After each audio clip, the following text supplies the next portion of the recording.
Et oui, me voici sorti de ma zone de confort. Et pour une bonne raison, je suis sur une moto légendaire, la 5e du nom. Me voici en route pour un petit essai de la Ducati Monster 2026.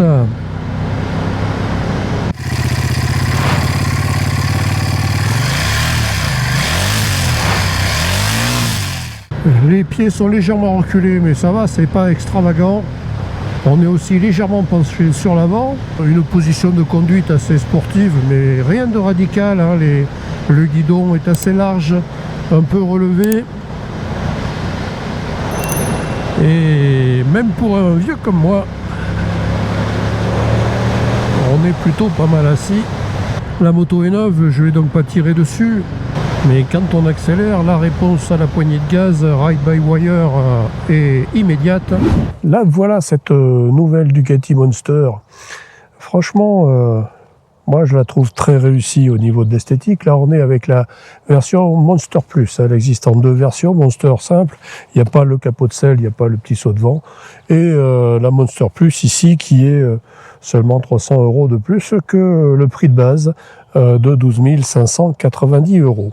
Alors, on a ce nouveau moteur V2 qu'on retrouve sur les autres modèles de la gamme Ducati. Alors, d'un point de vue technique et l'abandon de la distribution des Smotronic, on revient donc sur les bons vieux ressorts pour les soupapes.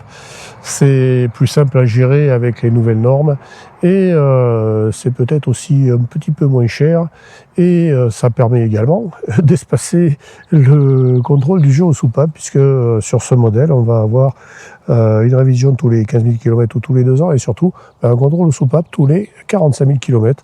Bien sûr, les puristes vont dire ça va faire perdre un peu de dynamisme à cette moto. Néanmoins, je pense que en usage standard, le résultat final de ce nouveau moteur et des choix faits par Ducati devrait convaincre pas mal d'utilisateurs. C'est bien une Ducati qu'on a entre les jambes et quand on tourne la poignée, on sent bien que ça répond malgré tout sans aucune difficulté. Cette moto est plutôt légère, elle est donnée pour 175 kg en ordre de marche sans l'essence. Il faut rajouter dans ce beau petit réservoir qui rappelle bien les modèles d'origine, je trouve, hein, le dessin est plutôt sympa. Nous avons 14 litres d'essence qui devrait nous permettre de faire un peu plus de 200 km avec un plein. On est à 5 litres je crois, de consommation annoncée. Voilà, donc belle moto qui, moi, me fait sortir de ma zone de confort. Je vais donc rouler avec pour vous la présenter plus amplement et je vous donne rendez-vous à bord. L'empattement de la moto est dans les standards du genre, un peu moins de 1,50 m, 1492 je crois, je vous mettrai ça en incrustation. La moto est vraiment légère, fine, on en sert très bien le réservoir pour la guider là où on veut et la moto est donc parfaitement maniable et même dans les grandes courbes.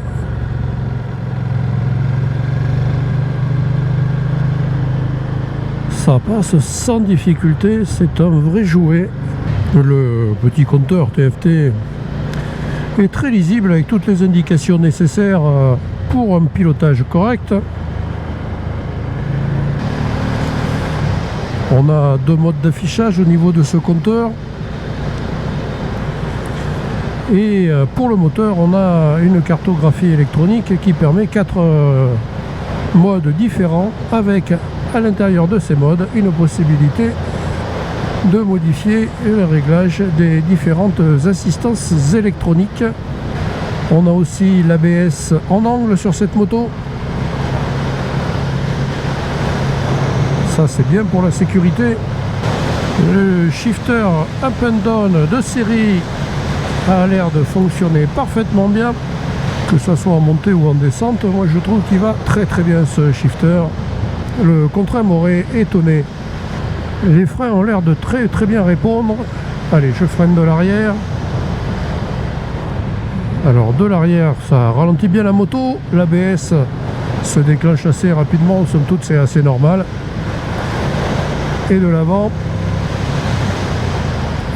c'est les étriers 4 pistons Brembo fonctionnent à merveille. Allez, ben je vais essayer maintenant les deux freins en même temps. On a vu que l'avant ça répondait très bien. Je pense qu'avec les deux freins en même temps, bien, vu le faible poids de la moto, même si moi je reste très lourd,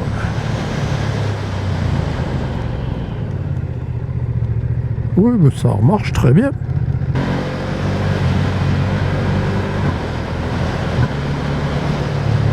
Ouais, le shifter nickel, hein. Moelleuse, juste ce qu'il faut. La selle est vraiment super confortable, même sur cette route bosselée. Et les bosses sont quand même pas mal gommées par les suspensions Showa. Alors, hop, hop, hop.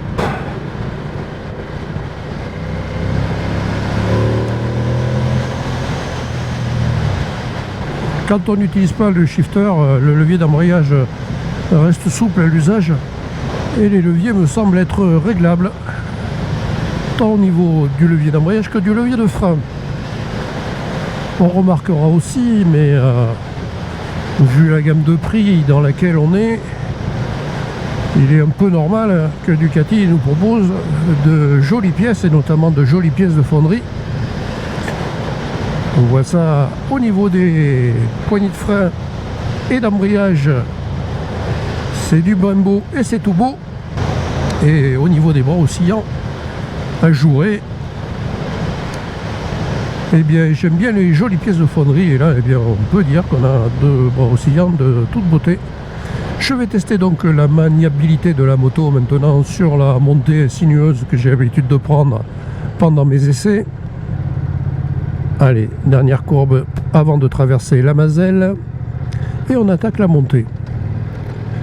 J'attaque donc en troisième. Le frein moteur peut être réglé à différents niveaux sur cette moto. Là il est en niveau moyen. Franchement, c'est plus que maniable. Ça passe d'un côté à un autre sans aucun problème. Là, la route est relativement sèche, donc c'est sympa.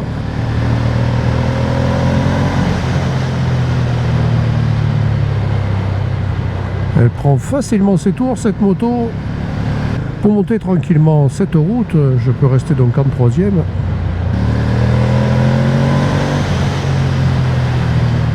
Je monte pas trop fort parce que la moto est neuve.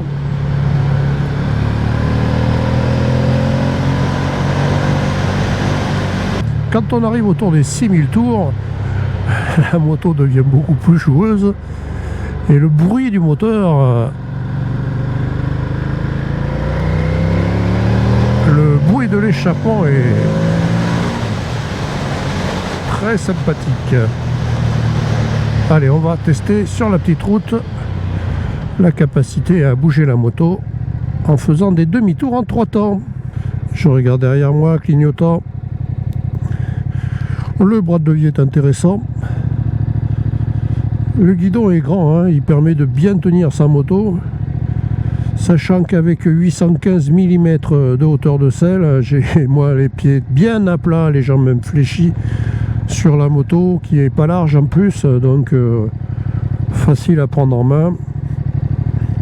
Voilà, et ben il faut bien tout hein, pour faire le demi-tour en 3 temps. Elle est maniable, mais l'angle de braquage est bon, mais il n'est pas forcément excellent. Alors je suis passé maintenant dans le mode urban. Alors ce mode urban rend la moto plus souple. Les accélérations sont moins nettes, moins franches.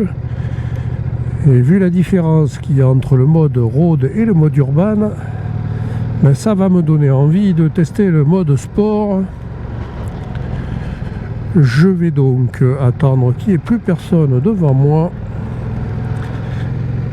et je vais tester ce mode sport. C'est une moto qui se prend très facilement en main. Elle est très accessible, légère, souple. Elle est confortable également. Même si on est légèrement en appui sur les poignets, ce n'est pas extravagant et donc ça va très bien. Ça peut durer un moment, je pense, avant qu'on ait des soucis là-dessus. Alors je vais voir si on peut changer de mode en roulant. Eh bien oui, on peut changer de mode en roulant. Il y a le mode wet, c'est le mode pluie. je vais passer en mode sport maintenant. Pour passer en mode sport, il me demande de couper les gaz. Ça y est, j'y suis. Alors dans un premier temps, je suis en troisième, tranquille, derrière les véhicules. En mode sport, ça reste très souple à bas régime et le moteur est très présent. Je pense que le couple arrive tôt et est disponible dès les bas régimes parce que franchement ça repart très bien. Les très jolis clignotants de série à défilement sont à rappel automatique. C'est plutôt pas mal et ça marche bien. Ça marche même très bien, donc un très bon point, hein, le shifter, les clignotants avec le rappel automatique, je trouve ça très réussi.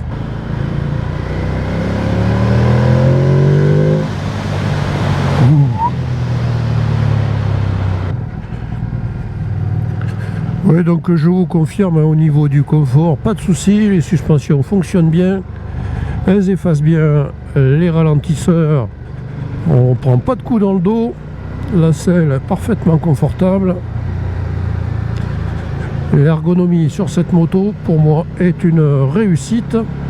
Bien sûr, hein, c'est un petit roadster à vocation sportive, on va dire. Et donc, on a les pieds légèrement en arrière, les jambes suffisamment repliées pour avoir une position qui est assez sport, mais pas radicale.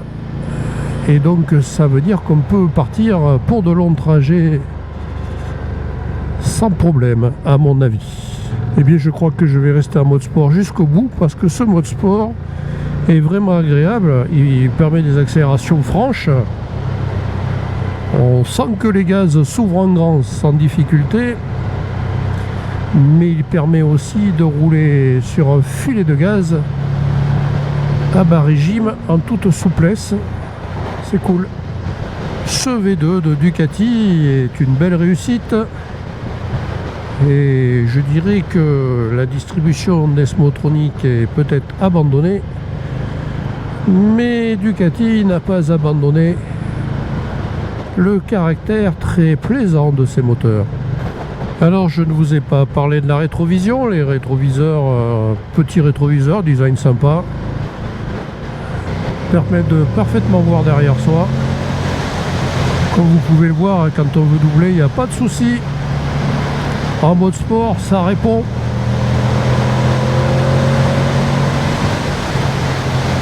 Ça répond même très très bien.